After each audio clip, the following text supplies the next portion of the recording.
typologie d'assurance, c'est de dire, déjà, c'est de savoir combien ça te coûte. Et si demain tu as un problème, est-ce que tu es capable, toi, d'assumer ce risque? Quand tu as une réception, c'est toi qui deviens propriétaire des ouvrages. Donc, s'il y a une mise en cause à faire, c'est la dommage ouvrage qui va intervenir. Tout ce qui sera avant réception, la dommage ouvrage, c'est pas son problème. Elle va pas intervenir. On a toujours de la discussion, toujours. Mm. On sait que c'est rare qu'on soit juste à 100%. Mais il y a toujours un espace de négociation. Si on est correct, si on est poli, si on est juste, c'est surtout ça que j'aime bien dire. Si on est juste dans ces démarches et que toutes les parties mettent de la bonne volonté, il n'y a pas de raison que ça se fasse pas. Bienvenue sur Les Investisseurs 4.0, le podcast qui explore les stratégies et les méthodes pour développer son patrimoine immobilier quand on a 40 ans, un job à plein temps et une vie de famille trépidante. Quand on se lance dans un investissement immobilier, on fera tôt ou tard face à un sinistre, type dégâts des eaux, ou un impayé, et aux questions sur un process de dédommagement qui est déjà assez compliqué en temps normal, mais qui devient vite un enfer administratif quand on le soumet à la situation d'urgence et de stress qui l'entoure sur le moment. Pour te permettre d'anticiper au mieux ces événements qui font partie du quotidien de l'investisseur, je te propose de faire un tour d'horizon de l'environnement assurantiel dans l'investissement immobilier. Notre invité pour en parler cette semaine est François Ségura. François est investisseur et courtier en assurance depuis près de 15 ans. Aujourd'hui, il officie depuis son cabinet qu'il a fondé Ségura et Associés. Au cours de notre conversation, tu peux t'attendre à mieux comprendre quels sont les produits d'assurance qui concernent le bailleur locatif et le marchand de biens, quelles sont les responsabilités des uns et des autres parties en cas de sinistre, à quoi sert la protection juridique, qu'est-ce qu'un expert assuré, pourquoi la garantie de loyer impayé est menacée, quel est le degré d'indépendance des sociétés d'assurance et plein d'autres choses encore. Tu devrais sortir de l'épisode mieux armé pour faire face à ton premier sinistre. Avant de démarrer, je voulais adresser un message de reconnaissance au soutien du podcast cette semaine, ces personnes qui, au travers de avis 5 étoiles sur Apple Podcast et Spotify, ou de messages sympas sur les réseaux ou posts sur LinkedIn et Instagram, nous permettent de donner de la visibilité à ce projet. Merci à Audrey, Mehdi, Lénal, Nils, Bérénice pour les messages de soutien sur Instagram. Et sur ce, on démarre notre tour d'horizon de l'assurance dans l'investissement avec François. C'est parti. Salut François, bienvenue chez les investisseurs 4.0. Salut Paco, merci pour l'invitation. Merci à toi de l'avoir accepté. On va parler d'un sujet intéressant, différent aussi, qui est le vaste sujet de l'assurance Oui, dans l'investissement, qui est un peu canard boiteux dans toutes les étapes. Quand on investit, on pense jamais trop à ça en premier, mais c'est un peu souvent ce qui... indigeste, c'est vrai. Ouais, c'est ça. Souvent, c'est à quoi on pense par contre quand ça commence à nous arriver, quand il y a un événement d'un coup qui arrive. Donc c'est bien de pouvoir se préparer. C'est cool. Bah, avant de plonger peut-être dans ce thème-là, est-ce que tu peux te présenter peut-être pour les gens qui ne connaissent pas? Ouais, bien sûr. Donc François Ségura, j'ai un cabinet de courtage en assurance depuis une dizaine d'années. Ça fait 15 ans que je fais de l'assurance. Initialement, je voulais faire de l'immobilier, mais c'était 2008, donc tu vois, un peu compliqué. Mm. Voulant faire de l'alternance, je me suis dit, bah tiens, faut que je trouve quelque chose en alternance. Je suis tombé dans l'assurance. Et du coup, derrière, j'ai vite axé l'activité vers bah, tout ce qui est profession, soit de construction, soit d'immobilier. Et puis en parallèle, dès que j'ai eu mon premier salaire, on va dire, j'ai acheté mon petit appartement locatif. Et puis du coup, aujourd'hui, j'associe les deux. Donc du marchand de biens, du locatif. Et j'ai quand même mon activité principale qui est courtier en assurance. Ok. Donc courtier en assurance, tu dis depuis 15 ans, tu étais C'est dans le ça. courtage en assurance ou tu as bossé dans une compagnie d'assurance J'ai par exemple? travaillé, pour être précis, chez un agent AXA, Mhm. l'agent général, qui était mandataire de sa compagnie. Et puis par la suite, je me suis associé. J'ai eu l'occasion on m'a fait un peu une proposition en me disant, bah tiens, on avait des activités complémentaires avec un copain, avec un ami. Et puis on s'est associé sur la partie courtage, on s'est monté, on est parti de rien. Et puis voilà, aujourd'hui, on est une petite dizaine. Ah d'accord, ok. Sur, dans quel coin tu es dans On quelle est, ville on est sur Lyon. Ok, sur Lyon. Sur Lyon. Et après, ce qui est vrai que c'est bien aujourd'hui, on n'a pas forcément, alors effectivement, on n'a pas beaucoup plus de clients en Aura, en Auvergne-Rhône-Alpes, Mhm. mais on peut avoir du promoteur à Dunkerque, on peut avoir du marchand de biens à Marseille. Enfin, c'est en fonction un peu des opportunités, des gens avec qui on arrive à faire des liens. Donc, euh, donc voilà. Et sur cette activité courtage, tu as couvert quel type, on va dire, de sinistres, d'événements, de clients? Tu te basais sur. C'était quoi? Aujourd'hui, la cible, c'est vraiment axé sur la construction, sur les pros de l'IMO. Alors, ça peut être le marchand de biens qui est tout seul. Mhm. Ça peut être la boîte de promotion où ils sont déjà un peu une vingtaine, donc ils font déjà plusieurs millions de chiffres d'affaires. Et effectivement, on les accompagne sur toute typologie de risque. Donc, ça va être leur RC pour couvrir leur activité, Mhm. promoteur, marchand de biens, lotisseur, aménageur.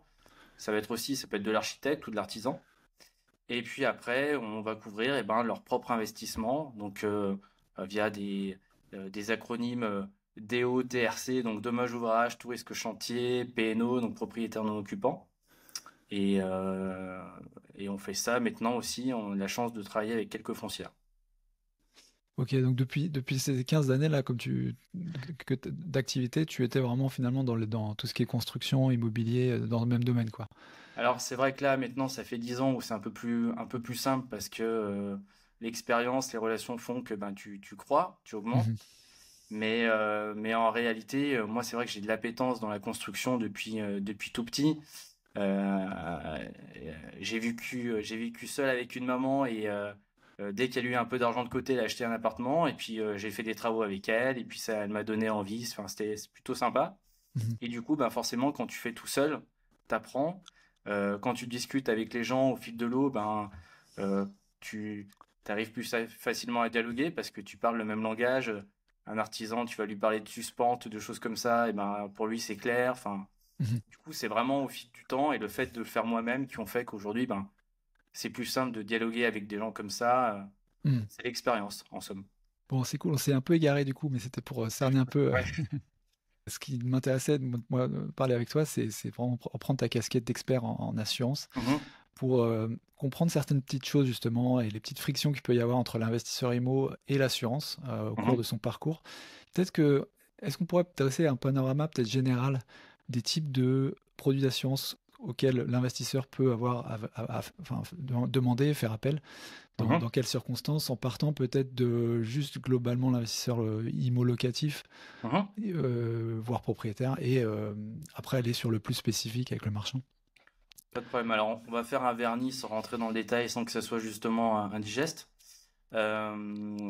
Écoute, la première chose, déjà initialement, effectivement, ce qu'on passe pas forcément, mais c'est déjà ton assurance emprunteur.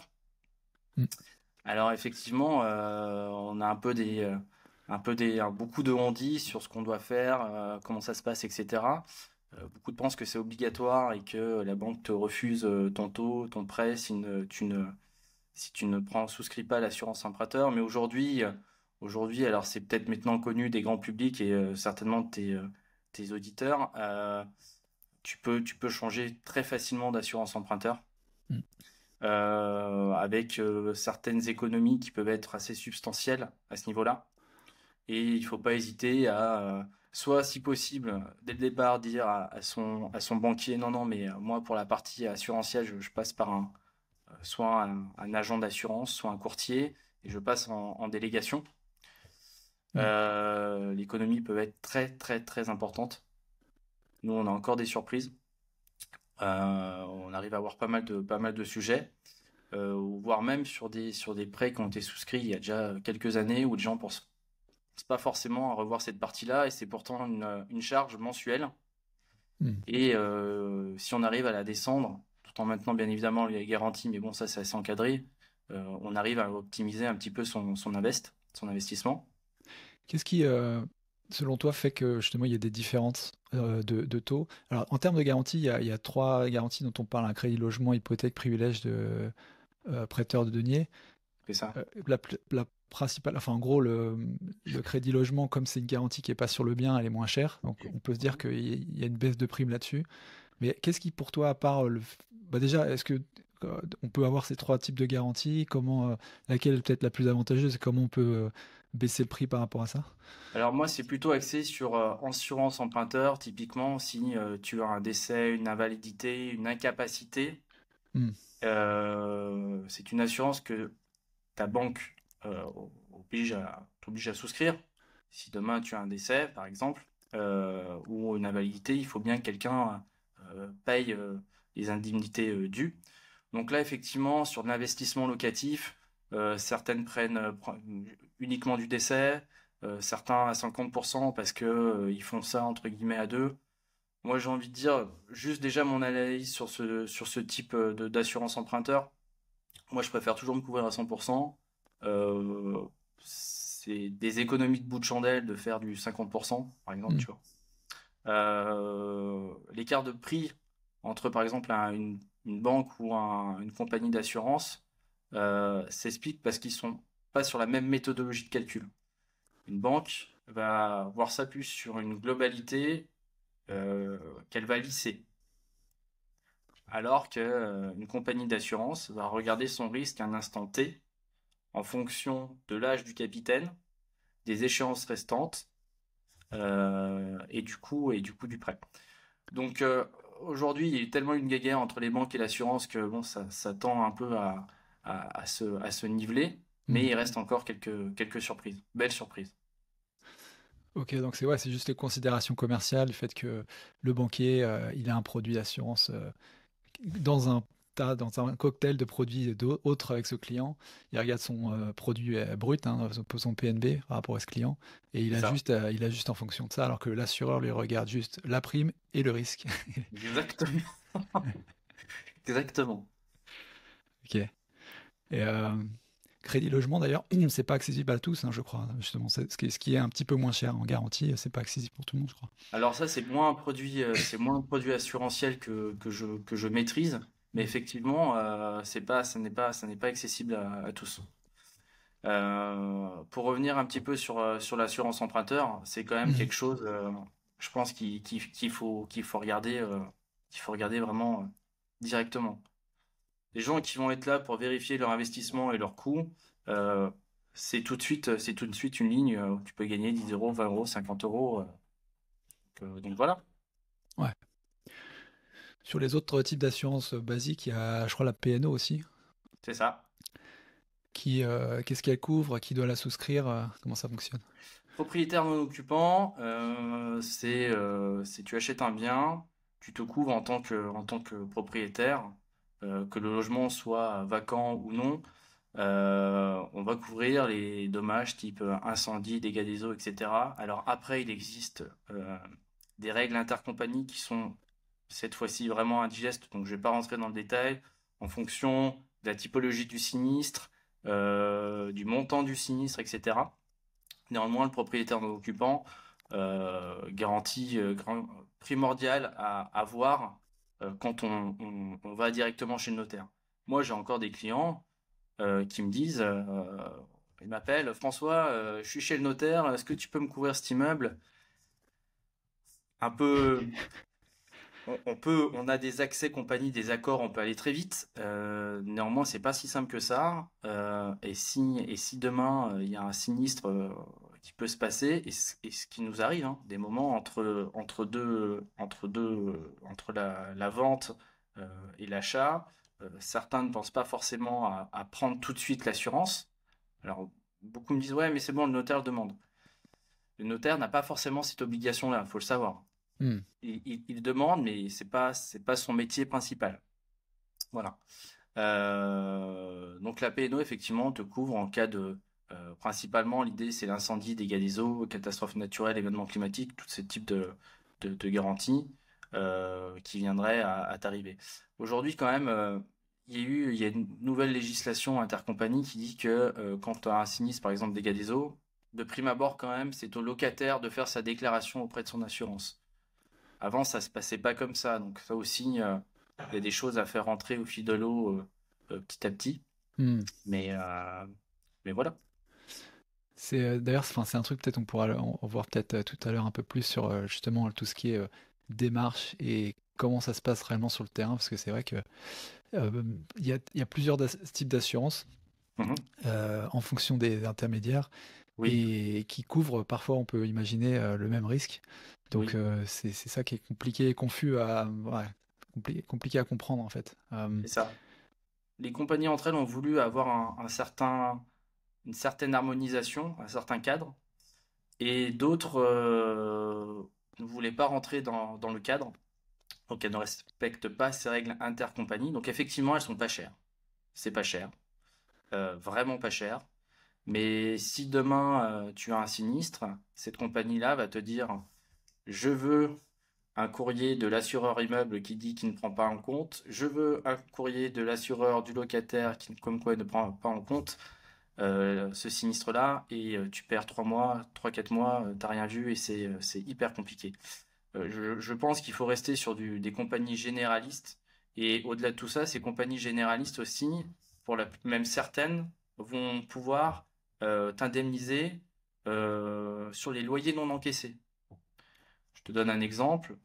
Tu as un incendie et ton appartement est vacant. Tu vas pouvoir demander à ta compagnie d'assurance une indemnité liée à cette perte de loyer le temps que ton appartement soit rénové. Et ça, c'est pas anodin. Mm, mm.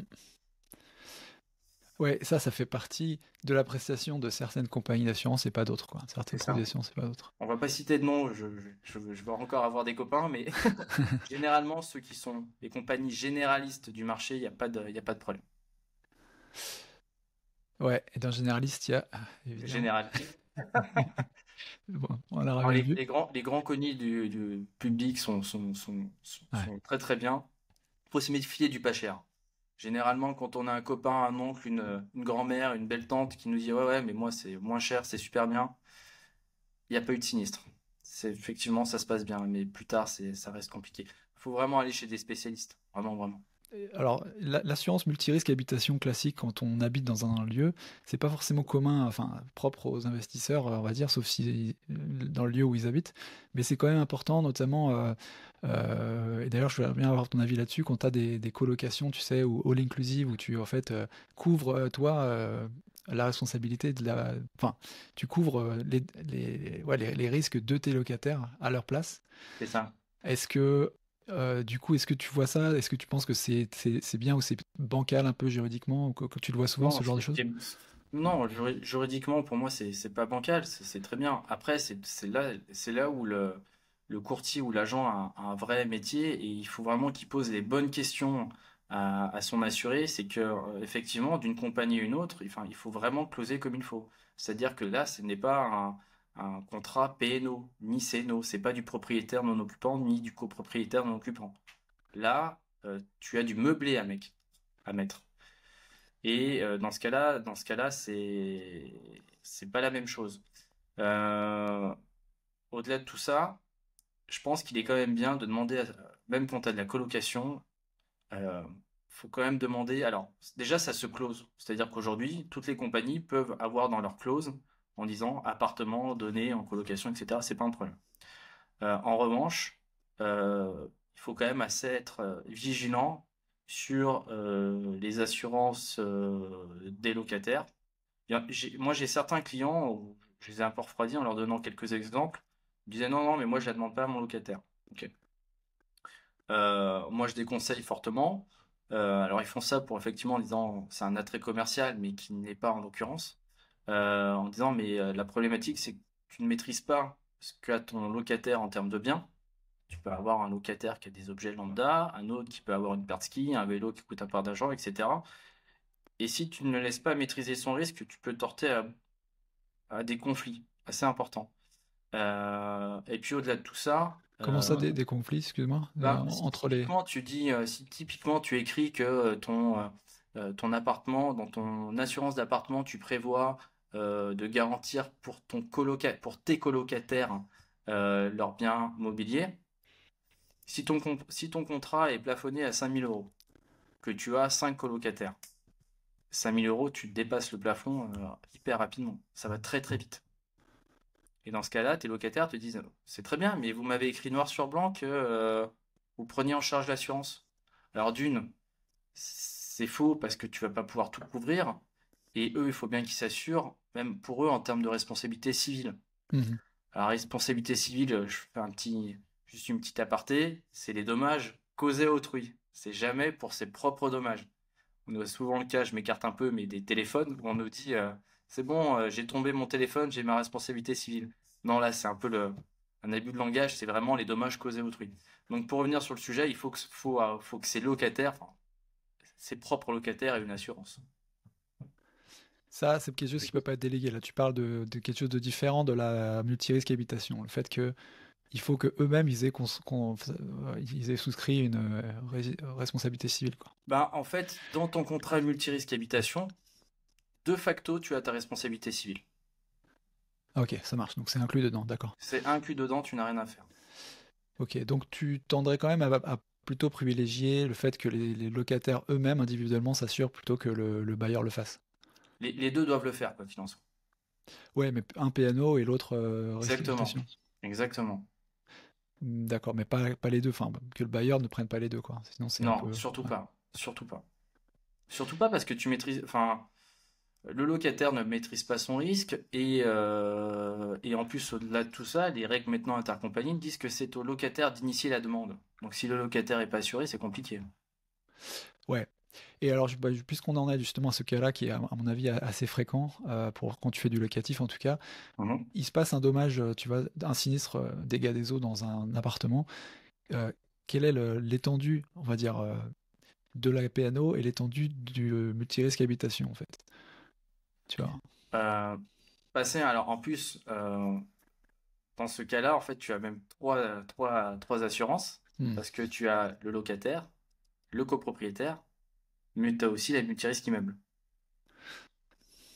via le Ouais. syndic de copro. Hmm. Alors, si tu es en copropriété, tu as un contrat multirisque immeuble. Si tu es propriétaire unique du bâtiment, tu n'as pas besoin de cumuler un propriétaire non occupant et une multirisque immeuble. C'est le gros avantage aussi, c'est que juste le contrat multirisque immeuble suffit.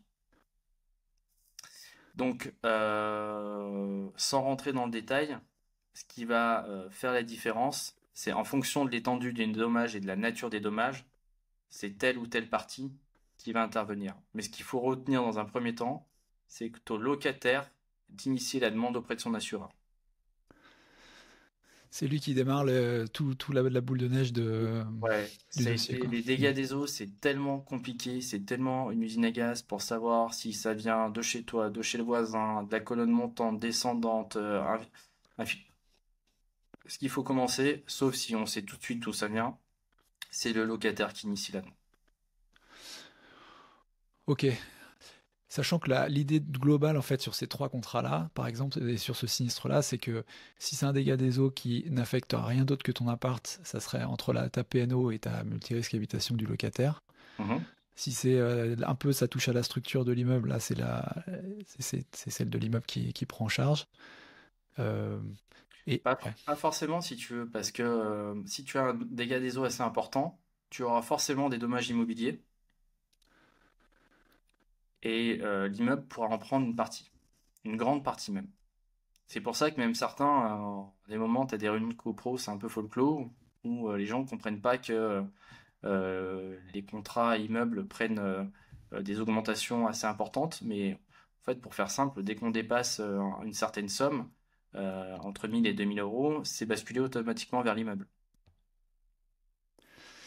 d'accord. Ouais, donc ça c'est un risque auquel quand tu es dans une copro, enfin tu imagines pas forcément que tu peux être euh, tributaire en fait d'un sinistre qui est arrivé dans ton immeuble, C'est mais ça, pas dans ton appart, quoi. c'est ça. Et ouais. Et j'imagine dès qu'il y a un dommage, le niveau de prime augmente derrière et ça s'impacte dans les charges que tu paies à la copro après, quoi. C'est ça, surtout qu'en plus, si tu veux, généralement, les syndics de copropriété, on a des contrats d'assurance flotte. Hmm. Et en fait, pour simplifier les choses, euh, la compagnie regarde ce qu'elle encaisse, regarde ce qu'elle a reversé, et en fonction de ce qu'on appelle le S sur P, le sinistre sur prime, tu augmentes ou tu baisses ta prime. Mais la plupart des syndics sont quand même plutôt bien équipés. Quand tu commences à avoir un immeuble qui a des sinistres assez importants, d'ailleurs c'est un truc que je n'ai jamais fait, mais je pense ça peut être un critère de recherche. C'est que si tu vois que tu as quand même beaucoup de dégâts des eaux dans l'immeuble, ça sent pas très bon en termes de. Je pense que ça veut dire que tu rentres dans un immeuble qui est assez vétuste. Et t'arrives vers des problématiques de réfection de colonnes montantes ou autre. Ouais, ouais, donc c'est aussi un risque, effectivement, enfin, une indication que ton immeuble, il va sûrement subir d'autres sinistres C'est à ça. venir, donc c'est pas C'est top. ça. Ok, là on a fait un peu le tour, je pense que tout ce qui est un peu locatif, si Mhm. je ne m'abuse. Après, tu as les garanties de loyer impayés. Ouais, bien vu, tout à fait. GLI, ouais. Garantie de loyer impayé, où tu as beaucoup moins d'acteurs sur le marché. Hmm. Parce que effectivement, c'est un risque qui est assez courant. Qui est assez courant. Ce que je dirais sur ce sujet-là, aujourd'hui, tu as les syndics de copro ou les régies qui ont des contrats cadres, c'est-à-dire qui peuvent proposer euh, euh, à leurs clients directement des contrats avec des choses déjà négociées. Tu n'es pas obligé de passer par ton courtier, par ton agent. Généralement, ta régie ou ton syndic, généralement, a elle-même négocié avec un partenaire un contrat garantie de loyer impayé où tout est déjà inscrit. Euh, au-delà de tout ça, c'est vrai que c'est très bien, mais forcément, ça baisse ta rentabilité d'investissement. Ça dépend un peu en fonction des compagnies. Mais je pense que déjà, si tu te cadres en ayant ce qu'on a de base pour ton locataire, c'est-à-dire qu'à l'entrée, tu fais déjà une sélection assez importante. euh, Moi, personnellement, j'en ai pas forcément. J'en ai souscrit une fois, une seule, mais après, j'essaye de faire une sélection assez rigide et drastique à l'entrée. Ouais, mais ça, c'est effectivement tout ce qui est prévention, et je pense que c'est bonne indication de le faire. Mais quand on parle vraiment du sujet d'assurance, et qu'on veut quand même avoir une sorte de garantie d'assurance, sur le loyer impayé, il y a plusieurs acteurs, il y a la Visal, il y a le GLI. Euh, Mhm. Est-ce que tu vois une des garanties qui est meilleure que l'autre, et surtout comment interagir avec elle? Parce que du point de vue de l'assureur aussi, j'imagine que c'est un risque. C'est pas comme un immeuble notamment vétuste, tu peux un peu sentir qu'il va y avoir plus de sinistres. Donc, Mhm. tu vois, là, tu n'as aucun moyen de le savoir, sauf si le bailleur, il te donne à chaque fois, en fait, on va dire des conditions très strictes de conditions financières de ton locataire, et que tu sais que bon, bah voilà, il va avoir les moyens de payer. Et encore, payer, c'est un choix, quoi. Il y a des gens qui veulent pas payer, tout simplement. Donc, Ah, bah, ça c'est sûr. Non, ça c'est sûr. Après, Visal, c'est pas émanant d'un courtier ou d'une compagnie, hein. hmm. C'est plus étatique. Et c'est plutôt très bien. Mais là, t'es plutôt sur des biens où euh, on va dire que t'es dans du social. T'es dans du social où tu es sur des gens qui ont déjà des revenus assez faibles. Hmm. Et justement, ça a été fait pour dire ces gens-là, il faut quand même les loger, ce qui me paraît normal. Donc, on protège et on va protéger ces gens-là et on va leur permettre, et surtout le bailleur, et on va leur permettre, on va protéger tout le monde. On va protéger le bailleur pour son investissement et le locataire en disant, on vous donne ce type de garantie pour vous permettre de louer le bien. Après, la GLI, effectivement, la GLI, comme je te disais, il y a quand même beaucoup moins d'acteurs qu'avant. Avant, tout le monde a voulu se lancer dessus. Et aujourd'hui, moi, de ce que je vois, il reste, je crois, deux banques, deux organismes bancaires qui le font via leur compagnie d'assurance. Et après, du reste, il doit rester 3-4 compagnies. Moi, si je devais quand même orienter les gens, je leur dirais quand même de passer par leur régie ou leur syndic, parce que le fait qu'ils en aient un nombre assez important, ils arrivent ils ont négocié des tarifs et des garanties vraiment préférentielles. Des Citia, des Foncia ou tout autre, hein. Mhm. Ouais, si tant est que ton appart, enfin, que ce soit un appart déjà dans une copro, quoi. Si c'est une maison ou quoi, bon bah là, Oui, là, t'es laissé à toi-même, quoi. là c'est un peu plus compliqué, effectivement. Et là-dessus, sur la GLI, il y a une bonne qualité de prestation, d'indemnisation, rapidité d'exécution, ou comment ça se passe sur le terrain, vraiment? Bah, justement, pour être un peu de la partie, Hmm. j'ai fait le test et le test n'a pas été concluant. Le test n'a pas été concluant, effectivement, ça a été hyper compliqué. Le sinistre a été géré à péter au schnock. Un jour, tu tombes sur Pierre, Paul, Jacques, Bernard, Monique, etc. Ton dossier. Non, ça n'a pas été terrible. Hmm. Aujourd'hui, ceux qui restent, on va dire, ce sont quand même les spécialistes qui, eux, se sont bien entourés, bien équipés et qui font que ça. Donc, il y a eu un assainissement des compagnies sur ce type de produit. Mais c'est quand même, on va pas se mentir, pour les compagnies d'assurance, c'est assez risqué quand même. Il y a beaucoup de, il y a beaucoup d'engorgement de tribunaux sur ce type de dossier. Ouais. Ouais, puis du coup, le ratio prime sur risque, il est pas bon, quoi, je pense. Ouais, pas bon du tout. Non, non, pas Ouais. bon du tout. Donc, bah, faut y aller alors. En tant qu'investisseur, c'est justement là, il faut y aller. Faut faire le calcul. Ouais. Si quelqu'un qui est assez prudent et Hmm. qui se dit, moi, si demain, c'est toujours pareil. Dans toute typologie d'assurance, c'est de dire, déjà, c'est de savoir combien ça te coûte. Et si demain tu as un problème, est-ce que tu es capable, toi, d'assumer ce risque? Si tu mets 300 euros, si j'en sais rien, si pendant 1 an ou 2 ans, tu es capable d'assumer le loyer que ton locataire ne payerait pas, ok, il n'y a pas de sujet. Mais si tu n'es pas capable, faut pas jouer. Hmm. Ouais, Pas ouais, jouer. complètement. Ok, et sur la partie du coup marchand, Oui. les types d'assurance et les types de risques couverts du coup qui concernent cette activité-là. Marchand, sujet premier, la RC, donc la responsabilité civile, on en revient un peu, toujours les dommages causés à autrui, qui pour faire pour donner des exemples assez concrets, un marchand va acheter un bien, euh, sujet qu'on a fréquemment nous en termes de sinistre, c'est des mises en cause sur des vices cachés. Mhm. Ça peut être, pour ceux qui sont un peu connaisseurs, les mérules, donc les champignons qu'on trouve, euh, qu'on trouve en charpente. Ça peut être des canalisations vétustes, ça peut être des problèmes de fondation. Donc la RC, sujet premier, donc qui garantit un petit peu les mises en cause que pourrait avoir le marchand. Euh, Ce que je dis souvent à mes clients, c'est que effectivement, ils seront peut-être pas forcément responsables in fine, mais le nombre de mises en cause que je reçois depuis 4-5 ans, ça devient exponentiel. Et c'est pas proportionnel au nombre de marchands de biens qui rentrent chez nous, mais c'est que c'est vraiment grandissant. C'est-à-dire qu'aujourd'hui, on a des mises en cause pour un oui, pour un non. Quand tu dis mise en Et cause, ça veut dire la responsabilité du constructeur, enfin du marchand est mise en cause par rapport à un problème de mérule, c'est ça?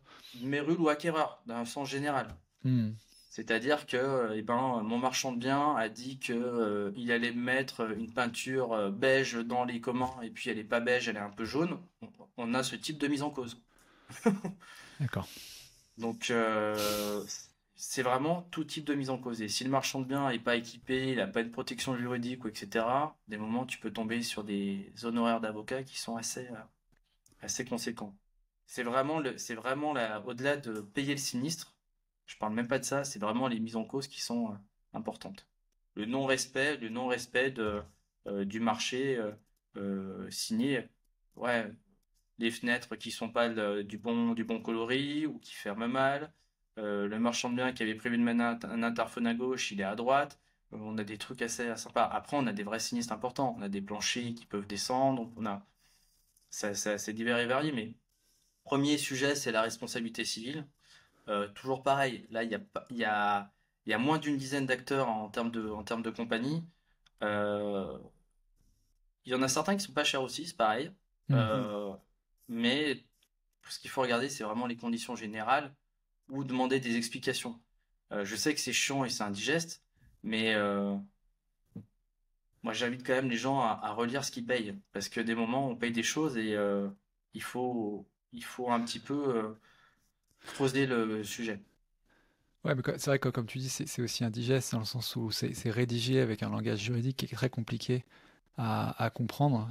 Je sais pas d'ailleurs s'il y a pas, enfin c'est étonnant que dans ce milieu il y ait pas, tu vois, des vulgarisateurs de conditions générales et particulières de contrats d'assurance. Ça donnerait, tu vois, avec les mots-clés à trouver, parce que c'est palucher une notice. Je suis d'accord avec toi, c'est là qu'il y a l'information qui est importante pour toi, mais pour l'identifier, c'est quand même très compliqué, tu vois. Et Très simple. tu lis les exclusions. Mhm. Déjà, tu commences par lire les exclusions. Et des moments, tu peux avoir des surprises.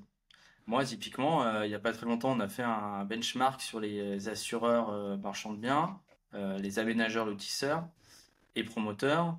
On a ce qu'on appelle, c'est-à-dire que ils ont des garanties qu'on appelle subséquentes, c'est-à-dire que tu vends un bien, tu dois avoir une garantie légale, par exemple sur ton terrain que tu vas vendre, de 10 ans. C'est pas moi qui le dis, c'est la loi. Tu as Mhm. des compagnies qui se limitent à 5 ans. La garantie subséquente limitée à 5 ans. Et ça, personne ne sait si. Après, c'est toujours pareil. Moi, j'invite les professionnels les pros de l'IMO à aller voir des spécialistes pros de l'IMO. Des gens qui parlent justement le même langage et qui pourraient le vulgariser. Ouais, mais c'est vrai que c'est pas mal comme astuce en tout cas d'aller voir les exclusions parce que ça c'est quelque chose qui doit être noté et qui va du coup sortir du scope et qui peut ouais c'est peut-être le plus important quoi. C'est pas. Bah ouais, moi en toute sincérité, moi je commence quand je dois faire un comparatif. J'ai un client qui me dit bah tiens, nous on fait beaucoup d'audits. Hmm. J'ai un client qui me dit bah tiens, j'ai ça, etc. Comment on fait? Qu'est-ce que t'en penses, etc. Première chose que je fais, je regarde les exclusions. Dans un court instant, on verra quel est l'environnement assurantiel spécifique aux marchands de biens, quelle est la réelle importance de la garantie décennale et à quoi sert un expert assuré. A tout de suite. Tu parlais de la responsabilité civile. Ça semble être assez. Ça semble chapeauter l'ensemble du reste des autres contrats d'assurance. Comment ça s'articule entre celle-là et puis la dommage ouvrage ou tout risque chantier Donc ta responsabilité civile, elle regroupe plusieurs sous-garanties. Euh, Ce qu'il faut retenir, c'est les conséquences. Mhm. Alors, les compagnies vont payer les conséquences de ton activité. Attention, si là on a le cas avec un promoteur, ne pas confondre la responsabilité civile comme un parapluie contre n'importe quelle mise en cause. Je vais te donner un exemple. Tu as une problématique avec un artisan, une problématique commerciale, l'artisan qui ne finit pas, l'artisan qui finit mal, c'est pas de la responsabilité civile, c'est du litige commercial. On a le cas en ce moment d'un propriétaire qui ne va pas jusqu'au bout de la vente d'un terrain, qui ne s'est pas rendu au moment de la vente chez le notaire. Réflexe du promoteur, est-ce que je peux faire jouer ma RC? Première réponse, c'est non. Deuxième réponse, c'est on a une autre solution. Vous avez une protection juridique, on va jouer là-dessus. La protection juridique, aujourd'hui, c'est l'élément complémentaire à la RC. C'est-à-dire que la RC est vraiment là pour défendre quand tu as des mises en cause de tiers, pas pour tous les problèmes que tu as aux côtés. Et ça, c'est ça pareil. Aujourd'hui, c'est quelque chose où de plus en plus de pros sont conscients là-dessus. Donc, soit ils ont leur propre avocat qui les défend, etc. Pas de sujet. Soit pour les novices d'entre eux ou ceux qui sont un peu plus, qui ont eu deux, trois mauvaises surprises, réflexe, c'est ok, j'ai ma RC, mais je prends à part une protection juridique. D'accord, donc la RC, c'est quand quelqu'un, un tiers, te met en cause pour une chose ou une autre, mais si toi t'es lésé parce que le tiers n'a peut-être t'a pas mis en cause mais a pas fait ce qu'il était censé faire, donc là en l'occurrence l'artisan fait un bon boulot ou alors ton acheteur a acheté le bien, t'a acheté ton bien, bah t'as rien quoi. Non. Et il faut l'expliquer, c'est toujours pareil. Hmm. C'est pour ça que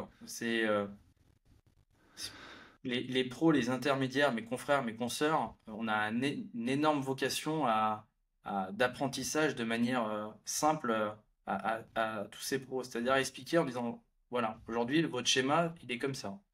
Vous achetez, vous vendez, qu'est-ce qui peut se passer?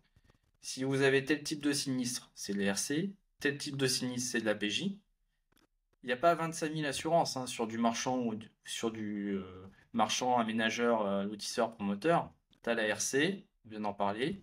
La protection juridique, c'est des choses des litiges que tu pourrais subir euh, dans le cadre de ton activité. pas pour... Là, en l'occurrence, parce que, excuse-moi, sur la protection juridique, Oui. en l'occurrence, c'est pas vraiment un litige, puisque personne t'a remis vraiment en cause. C'est toi qui voudrais engager une mise en cause vis-à-vis d'un tiers qui aurait supposément pas fait son boulot, tu vois. Est-ce que ça te protège? Est-ce que ça met les actions en justice pour toi, ou c'est juste du conseil, ou ça va jusqu'à l'indemnisation? Comment ça fonctionne la PJ? Ouais, bonne question. Tu as des contrats où tu vois protection juridique, mais en fait qui est simplement une défense recours, hein. C'est-à-dire que on est là pour te défendre dans le cadre de ta responsabilité civile. Au-delà d'indemniser, on va aussi t'assister. Moi, j'insiste vraiment les gens qui veulent prendre une protection juridique, ils la prennent à part. Et là, tu as tout un plafond de garantie, tout un plafond et un montant de garantie suivant la juridiction. Euh, pour moi, sur ce sujet-là, euh, là où c'est vraiment important, c'est vraiment pertinent, c'est de dire que euh, les litiges type accessoires, eh ben, un problème avec un artisan, un fournisseur, euh, une mise en cause d'un voisin, ça peut être ça aussi. Euh, Ta copropriété t'assigne parce que t'as abîmé la cage d'escalier. Là, tu vas te dire oui, mais je m'en fous, c'est mon artisan. Non, dans un premier temps, c'est toi le maître d'ouvrage. Donc ta copro peut te dire, moi je veux pas savoir, moi j'assigne ou je mets en cause telle personne. Voilà. D'accord. Dans ce cas précis que tu viens de décrire, c'est d'abord ta RCP du coup qui prend, enfin ta RC qui prend, pardon, le truc, parce qu'il y a Mhm. une mise en cause qui est faite d'un tiers, et après toi tu engages avec la protection juridique envers l'artisan, quoi. C'est ça. En fait, Ok. ça fait le cheminement inverse. Ok. Donc voilà, sujet et question aussi qu'on évoque souvent avec ces professionnels. Alors la dommage ouvrage, ça c'est le flou artistique généralement. La dommage ouvrage, alors ce qu'il faut retenir, si on fait un vernis vraiment simple, ça a été fait pour désengorger les tribunaux. C'est-à-dire que demain, tu as un sinistre, par exemple sur un plancher d'immeuble que tu as refait sur une maison, mais tu sais pas si c'est à cause du bureau d'études structure, à cause du charpentier, du maçon, enfin bon, peu importe. Si t'as pas de dommage ouvrage, eh ben, tu prends ton avocat, tes experts, tu finances tout, et c'est à toi de te débrouiller. Quand il y a vraiment pluralité d'artisans, c'est hyper important de prendre ça, plusieurs artisans. T'as un sinistre, tu lèves la main, t'envoies recommander un mail à ton assureur. L'assureur, il a 180 jours maximum pour se prononcer et t'indemniser si c'est conclu. Et, et ça, c'est juste, entre guillemets, hyper rassurant. Au-delà d'être une obligation quand même, la dommage ouvrage, euh, ça peut t'éviter de graves déconvenues. Et alors là, c'est toujours pareil, même sujet. Même si c'est une obligation, il y en a qui prennent, il y en a qui prennent pas.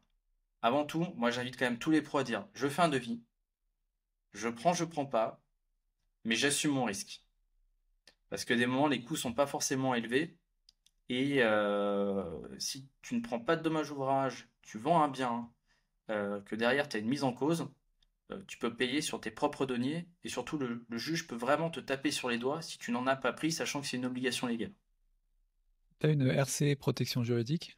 Qu'est-ce qui te manque? Pourquoi tu peux pas matcher, enfin, comparer Alors, à ça une fait partie des TO? petites clauses des PJ qui te Ouais. disent, passer un certain montant de travaux, Hmm. il y en a c'est 40 000, il y en a c'est 100 000, enfin ça dépend, où tu as l'obligation de prendre une dommage ouvrage.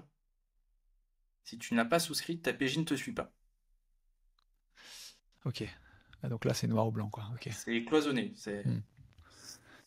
Donc la dommage ouvrage, voilà, ce qu'il faut retenir, c'est on a un sinistre important après réception, des fissures, problème de dallage, infiltration, euh, problème d'aération, enfin des choses qui sont assez conséquents.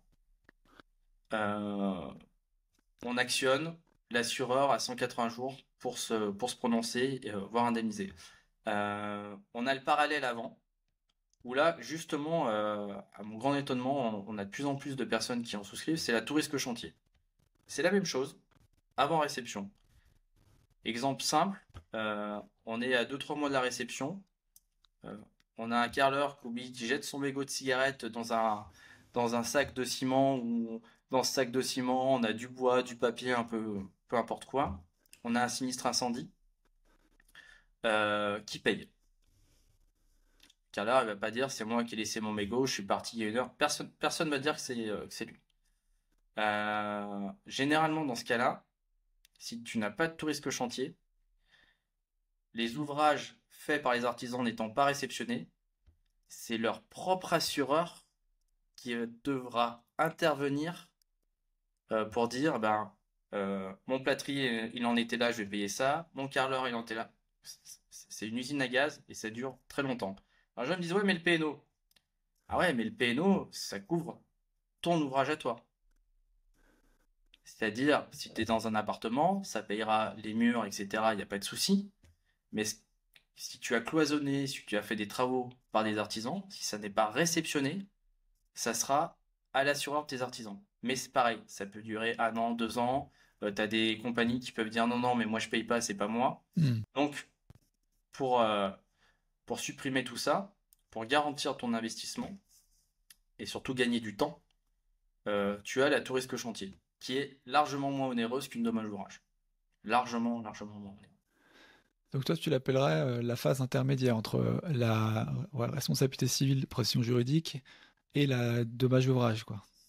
En fait, ta responsabilité civile, c'est une assurance de mise en cause. On va faire simple. La TRC, tout risque chantier, ta dommage ouvrage, ta PNO, c'est une assurance de biens ou d'investissement. Ouais, d'accord. Voilà. Ce que j'ai compris tout à l'heure, c'est que la différence entre, pour prendre une dommage ouvrage, il y a une question de conséquences d'impact financier. Quand ça dépasse un certain montant, ça passe en DO, donc c'est là où il faut avoir la dommage ouvrage. Entre autres, tu parlais aussi quand tu as beaucoup de corps d'État différents, ça simplifie la chose. Mhm. Qu'est-ce que ça apporte en plus, du coup, cette tout risque chantier? Alors, en fait, là, tu as le sujet réception qui est primordial. Quand tu as une réception, c'est toi qui deviens propriétaire des ouvrages. Donc, s'il y a une mise en cause à faire, c'est la dommage ouvrage qui va intervenir. Tout ce qui sera avant réception, la dommage ouvrage, c'est pas son problème. Elle va pas intervenir. D'accord, je comprends, ok. Ouais, donc c'est là que tu es dans la zone grise où les gens qui vont intervenir, ça va être les assureurs des uns et des autres en termes de corps d'État. Et là, c'est là où tu dis que c'est qu'il y a l'usine à gaz. Ah, Euh, mais là j'ai le cas à côté de Mâcon, d'un EHPAD, qui a été incendié 6 mois avant la réception. Je crois que tu as une quinzaine d'intervenants sur le chantier et l'un qui était mal assuré chez une compagnie, on va dire exotique, avait pas de garantie sur ses dommages en cours de chantier. Le dossier, ça fait 5 ans qu'il est en justice.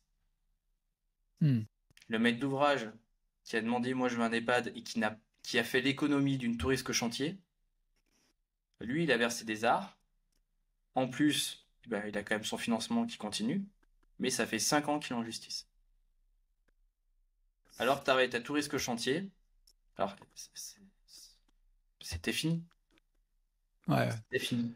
c'est toujours facile quand même après coup, mais on comprend. Non mais en fait quand on l'explique, si tu veux, c'est toujours pareil. Ouais. Faut expliquer avec des exemples, faut dire qu'est-ce qu'il existe comme typologie de contrat et de garantie, combien ça coûte, et une fois que tu sais combien ça coûte, tu fais ton propre choix. Tu prends pas, c'est pas grave. Mais au Hmm. moins tu sais. Et si tu as un sinistre, t'assumes. Il y a un réflexe un peu commun parmi les investisseurs, peut-être que c'était avant que tous ces produits émergent, qui est de regarder en priorité à la décennale, garantie décennale de l'artisan. Oui, oui. Euh, Comment ça, dans tout ça, ça intervient et même, est-ce que ça a même une importance? Parce que si tu es vraiment en garantie avec toutes ces polices-là, voilà, pourquoi c'est important de regarder une décennale? Ben, en fait, la décennale, déjà, si tu veux, ça te garantit d'une certaine. Alors, déjà, c'est une obligation légale. Un Hmm. peintre doit avoir une décennale. Un auto-entrepreneur doit avoir une décennale. Il y a des légendes urbaines qui courent un peu de partout qui disent non, non, mais c'est un auto-entrepreneur, il n'a pas besoin de décennale. Non, non. Tu touches à la construction, décennale obligatoire. Voilà, c'est résumé. Euh, Décennale, premier réflexe à être quand tu es un investisseur ou que tu vas faire des travaux, même pour chez toi. Demain, tu peux refaire tes fenêtres, par exemple. Le devis te paraît assez attrayant. Premier réflexe, mais vraiment premier réflexe avant de signer, tu demandes la décennale à l'artisan et tu regardes la période de garantie, si ça couvre bien. S'il est bien couvert pour ce qu'il réalise, si ton menuisier qui te fait ta menuiserie extérieure te dit tiens, j'ai vu que, je sais pas, j'extrapole un peu, mais je peux vous poser une cloison là où tu vois qu'il sort un peu de ses limites, tu dis non, non, faut s'arrêter là où t'es couvert. Ça, c'est le sujet un petit peu à regarder et à aborder. Et puis ensuite, moi j'ai certains des moments, on a des personnes qui appellent au cabinet en disant bah tiens, on a vu que vous assuriez telle entreprise. Euh, Est-ce qu'il est bien couvert pour les travaux qu'il va faire chez nous? Est-ce qu'il est bien à jour de ses cotisations? Alors ça, c'est la grosse subtilité. Euh, Tu peux avoir une attestation d'assurance de ton artisan, 1er janvier, qui va du 1er janvier au 31/12. Si ton artisan est pas terrible financièrement, une des premières choses qui va sauter, c'est l'assurance. Donc, ton artisan ne paye pas sa cotisation depuis plus de 3 mois. Tu vas pas le savoir. Tu auras une attestation d'assurance, tu vas dire super, il est couvert. Mais une attestation est une présomption de garantie. Donc, si vraiment tu veux faire ceinture et bretelles, tu demandes son attestation et un courrier comme quoi il est à jour de ses cotisations. C'est facile à obtenir, ça, un courrier, ou tu regardes, tu demandes des virements bancaires ou quoi? Ça va vraiment l'embêter. Ça va l'embêter, mais ça se demande. Moi, j'ai vraiment insisté auprès d'un copain. Il voulait faire une démolition. Euh, je lui dis, mais en plus, j'assure en dommage ouvrage. Je lui dis, attends, avant de signer, demande-lui son attestation. La personne, bec et ongle, a pas voulu lui donner son attestation tant que le marché n'était pas signé. Je dis, non, mais on fonctionne, là, tu fonctionnes à l'envers. Bah, pas manqué, on a fait un petit tour sur les sites qui vont bien pour voir un petit peu la stabilité financière de l'entreprise. Pas terrible, pas terrible du tout. Hmm. Donc c'est un bon réflexe à avoir. Même si vous embêtez l'artisan, c'est pas grave.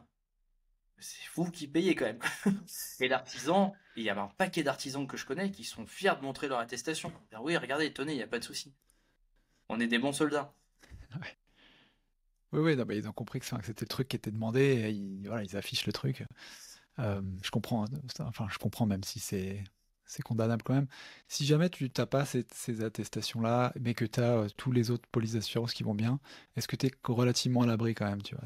Alors, Ouais, ce qu'il faut savoir déjà, une dommage ouvrage, tu l'auras pas si t'as pas les attestations d'assurance de chacun. ok, bon, bah, ok. Si tu veux, ça cadre les choses pour tout le monde. Est-ce qu'il peut y avoir, alors ça c'est vrai, enfin, là je parle que ça soit en marchand ou en locatif, parce que des rapports d'expertise dans ces cas-là, est-ce qu'il peut y avoir des différends avec l'expert? Est-ce que, Oui, oui, et ça arrive. j'imagine, Oui, ça arrive. mais de quelle mesure tu peux, toi, t'opposer tu vois, à un expert qui, par définition, est expert, donc son poids dans son analyse va être forcément supérieur à la tienne. Est-ce que tu as vu des cas où une personne qui défiait, entre guillemets, un Tous expert les a jours. eu gain de cause? Tous les jours. On en a tous les jours des gens. Toujours, tous les jours, toujours. Non, en fait, là où c'est compliqué, là où c'est très compliqué, c'est que des moments, on a à la fois des devis qui, comme c'est l'assurance, explosent, et à contrario, des moments, on a des experts qui appliquent un prix au mètre carré qui est juste pas possible à certains endroits ou certaines typologies de. Donc, euh, moi maintenant, quand nous ça nous arrive, déjà première chose, on dit, faut que chacun y mette, faut soit bienveillant. C'est-à-dire que euh, tu as fait faire des travaux de rénovation il y a pas très longtemps, tu fais passer le même artisan.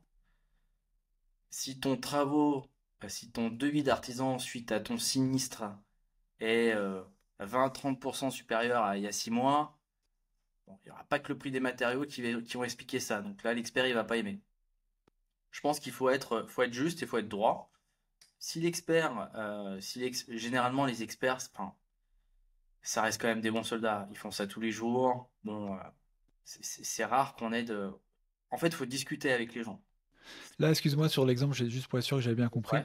Ouais. En gros, tu as fait un devis travaux, tu as commencé les travaux, il y a eu un sinistre, l'expert demande combien tu as mis en termes de coûts sur la table et à indemniser.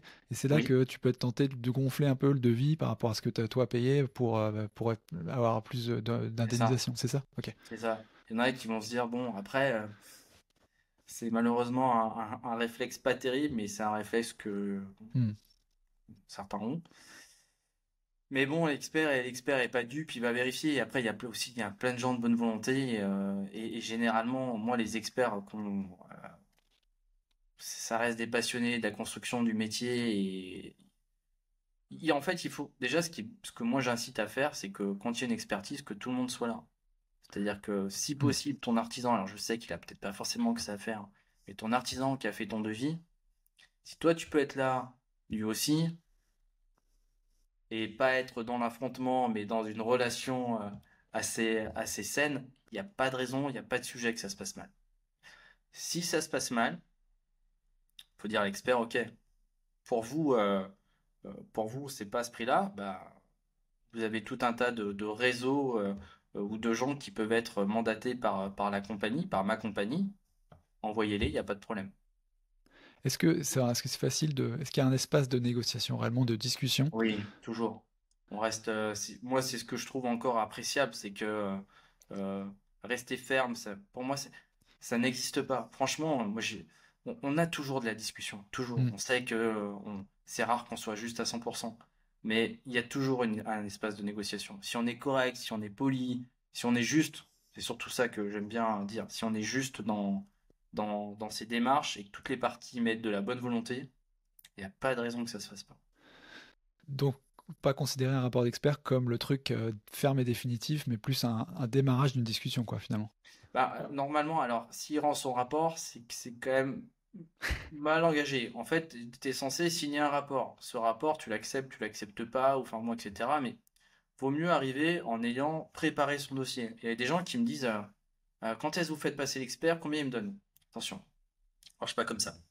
L'expert, il est là pour vérifier la matérialité des dommages et que et le devis soit conforme au montant des réparations.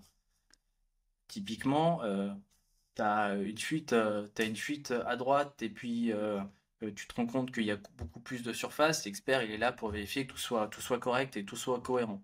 Mais c'est pas lui qui va faire de l'investigation. C'est pas lui qui est là pour donner des préconisations. C'est pas son boulot. Il est vraiment là pour vérifier la matérialité. Il a une technicité qui lui permet de lui dire c'est cohérent, pas cohérent. Voilà. Et pour revenir sur ce que tu me dis, quand on est en discussion et qu'on reste dans une. C'est comme n'importe quelle relation. T'es sympa, t'es souriant, machin, etc. Il n'y a pas de sujet que ça se passe mal. Il y a pas de raison. Il n'y a vraiment pas de raison. Il faut quand même intervenir au bon moment, quoi, en fait, avant qu'il rende son rapport. Donc, dès qu'il commence à faire ses travaux, être là présent, comme tu disais, avec l'artisan, et lui apporter direct, pour alimenter son analyse, tous les éléments déjà d'abord, quoi, parce qu'après, c'est trop tard. En fait, si tu veux, c'est, c'est un peu comme tous les En France, il y a plus d'entraîneurs d'équipe de France que de véritables entraîneurs de l'équipe de France. Je m'explique, c'est-à-dire que tu as tout le monde qui va donner son analyse, tout le monde qui aura une expérience de sa tante, de son frère, etc. Faut dans un premier temps lui indiquer ce qui s'est passé, lui donner des billes, le laisser faire son investigation qui vérifie, qui voit que le devis soit cohérent. Mais si tu commences à lui rentrer dedans en disant, tu vois un peu comment ça peut être. Ah ouais, bien sûr. Mais surtout pas faire ça. Mais surtout pas faire ça. Il est là pour t'aider surtout à la base. Oui, oui, non, bien sûr. Mais non, mais c'est vrai que c'est assez délicat parce qu'à la fois, il faut être constructif, à la fois, il faut être bah, avec le bon timing aussi. Parce que lui, voilà, pour pas que. Parce que j'imagine, c'est pour ça aussi, quand il a rendu son rapport, c'est qu'il a évalué les pour et les contre. Si tu arrives derrière et si tu veux lui contester, lui, ça va l'embêter d'ouvrir le truc. Et je pense pas qu'il a de réouvrir le dossier. Il n'a pas non plus une obligation d'ailleurs de le faire. Il est expert, donc je suis mandaté comme ça. Je pense pas qu'il y ait vraiment de. Alors la compagnie peut lui demander. Je te donne un exemple que nous on a eu sur un propriétaire à Lyon où typiquement on n'était pas d'accord sur le prix au mètre carré des peintures. Effectivement, c'était une peinture un peu spécifique. Et là, on a dit à l'expert, on n'est pas d'accord. Bah, moi, en tant que courtier, un agent, c'est pareil. Enfin, toute personne qui est là pour défendre son assuré. On a dit, on n'est pas d'accord. Il faut revoir pour telle et telle raison. Donc, le gestionnaire sinistre, lui, est là pour indemniser. Il n'a pas de connaissances, etc. Il dit, bon, bah, je m'en réfère à mon, euh, à mon expert. L'expert dit non une fois, deux fois. La dernière case, c'est sa compagnie d'assurance. En disant, écoutez, soit vous mettez un autre expert, soit vous m'expliquez vraiment pourquoi ça marche pas. Mais Hmm. là, c'est encore une autre négo. Mais là, c'est quand tu arrives dans un dossier qui est vraiment pas terrible. Ça peut arriver. Et c'est une dernière carte. C'est-à-dire qu'il faut faire jouer son intermédiaire ou son gestionnaire de sinistre. Ouais, c'est là que c'est bien aussi d'avoir un bon assureur et voilà, quelqu'un de compétent à qui on peut discuter pour faire tampon, faire intermédiaire et un petit peu nous défendre quelque part, quoi. Faut être, franchement, j'aime bien dire ce mot-là, mais faut être juste en fait. Hmm. En parlant de justesse, il y a des abus quand même dans Ah les ouais, ouais. assurances. Ouais, on sait, il y a des choses, ben, tu vois, ce qu'on disait, typiquement, des petites surfaces qui sont un peu plus grandes que prévu, mais oui, il y en a, mais malgré tout, j'ai de la chance parce que je pense que t'as un peu les clients ou les personnes qui te ressemblent ou qui t'entourent. Des moments quand tu sens que c'est un peu border, tu dis, bon, on va remettre l'église au milieu du village. On va pas repeindre toute la façade parce qu'il y a juste une partie de gauche qui, par exemple, a été abîmée. Et quand tu l'expliques avec le sourire et que tu le dis gentiment, tout le monde comprend. Ouais, des abus, il y en a, mais parce que Je il y pense, en a toujours eu et il y en aura toujours. C'est humain, malheureusement, hein, c'est humain. je, Mais bon, je- je pense notamment, tu vois, aux positions de non-garantie qui peuvent être abusives aussi. ouais. On avait reçu Sylvie Marsili qui est avocate à Bordeaux et qui, elle, bah, du coup, elle représente les clients Mhm. et elle me racontait du coup qu'il y avait voilà, des histoires où en fait elle intervient si tu veux quand le processus contractuel n'a pas donné cours et qu'il faut attaquer en justice quoi. Et ce qui est un peu Ouais. on va dire le dernier recours Oui. et que en fait en faisant ça enfin juste en montrant quand on était représenté par un avocat en fait l'indemnité ou du moins la prime baissait quoi. Donc c'est-à-dire que il semblerait que les assureurs, quand même, enfin certains assureurs, aient des positions de non de choses qu'elles ne garantissent pas, et que en fait, en voyant que le client finalement a des recours juridiques derrière et qu'il va aller en justice, revoit sa position par rapport à la non-garantie initiale et finit par garantir ce qui était contractuellement prévu, tu vois. Est-ce que tu as vu Alors, ce genre de choses-là ou pas? ouais, si, alors, je vais pas, ouais, ça arrive également, mais là, ça s'explique par il y a plusieurs sujets. Euh, si on est factuel, aujourd'hui en gestion de compagnie, tu as quand même un renouvellement de personnes qui arrivent, etc. Et tu as un langage où tu as des choses qui sont pas forcément très claires, et notamment dans la construction. Les sachants qu'on avait sont en train, la plupart, de partir. Je parle en termes de gestionnaire. Mhm. Donc certains s'en foutent, un dossier, c'est un dossier, il termine, il plie, c'est pas grave. C'est bien dommage.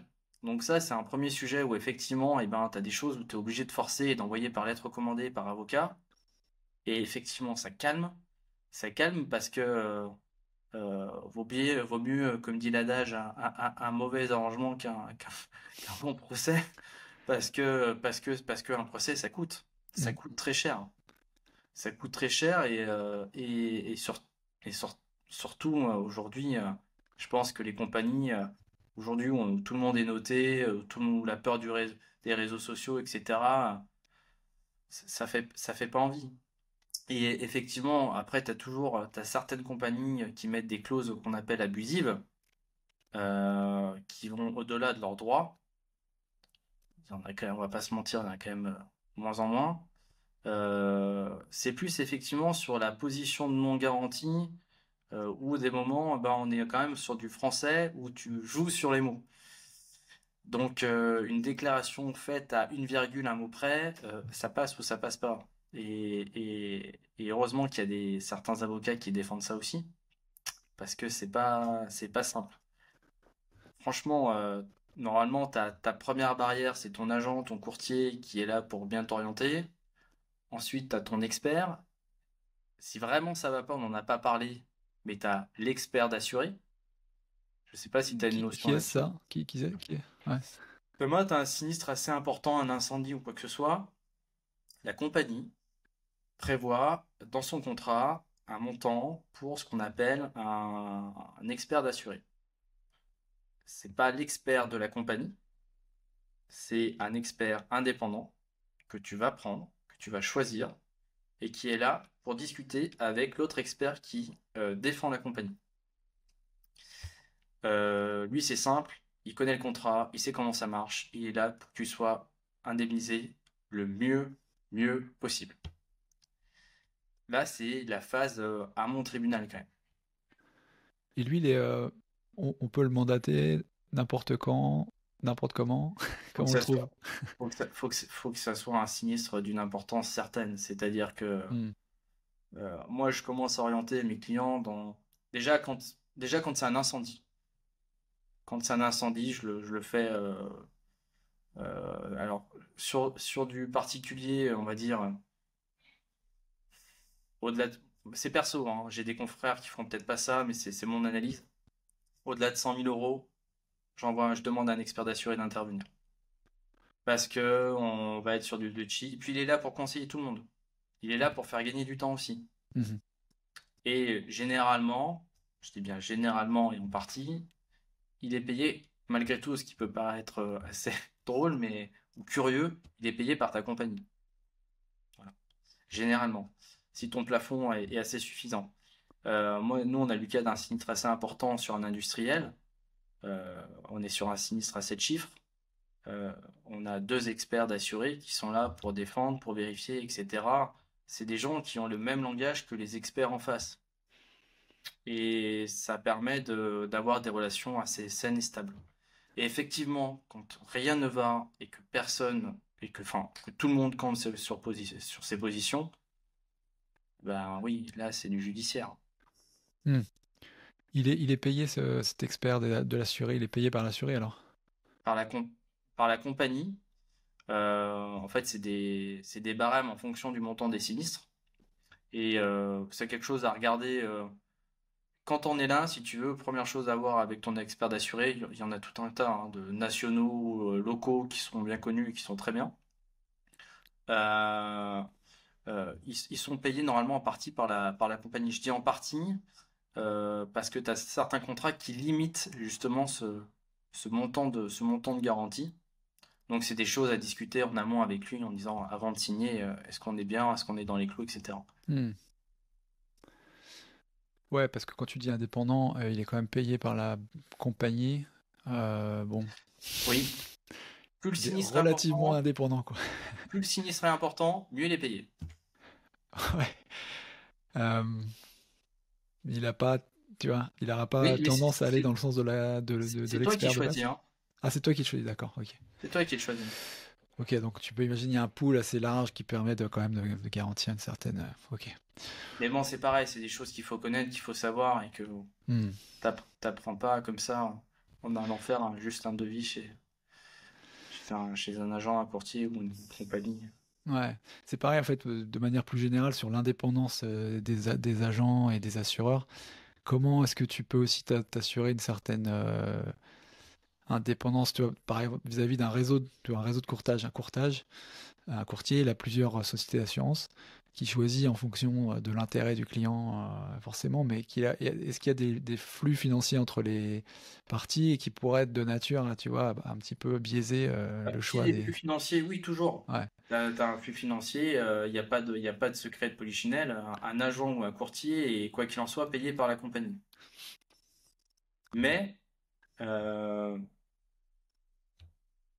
la différence juridique, c'est que un agent est mandataire de sa compagnie, il représente sa compagnie.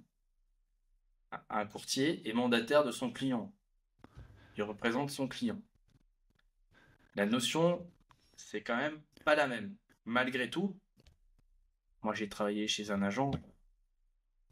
Son client, c'est son client. C'est lui qui le paye à la fin du mois, si tu veux. Hmm. Il n'y a pas de... on- généralement, on aime tous notre métier et on a tous des relations un peu particulières avec nos clients, tu vois. Ouais, ouais, je comprends. Ah non, ouais, c'est du cas par cas, il y a beaucoup d'humains, comme dans Ah, c'est partout primordial, dans l'immobilier primordial. d'ailleurs, ce serait le cas. Ah ouais, non, non, pour moi, c'est primordial. L'humain, c'est la base de la base. Cool, cool. Bah, je voulais peut-être, juste pour terminer, essayer de vous comprendre, est-ce qu'il y a des... Enfin, si tu as des idées de tips, enfin, quand je parle de tips, est-ce qu'il y a des choses qui permettre de, tu vois, de mettre de l'huile dans les rouages quand on est investisseur, que ça se passe bien, tu vois, en termes de préparation ou quand le sinistre arrive, d'action, de plan d'attaque, qui fait que, tu vois, cette question de l'assurance ne soit juste, voilà, pas le truc principal qui va me casser la tête, moi, en tant qu'investisseur Il pendant faut 3 mois, il faut mais être dans l'action et pas la réaction. Mhm. C'est-à-dire que ton dossier, il faut le préparer.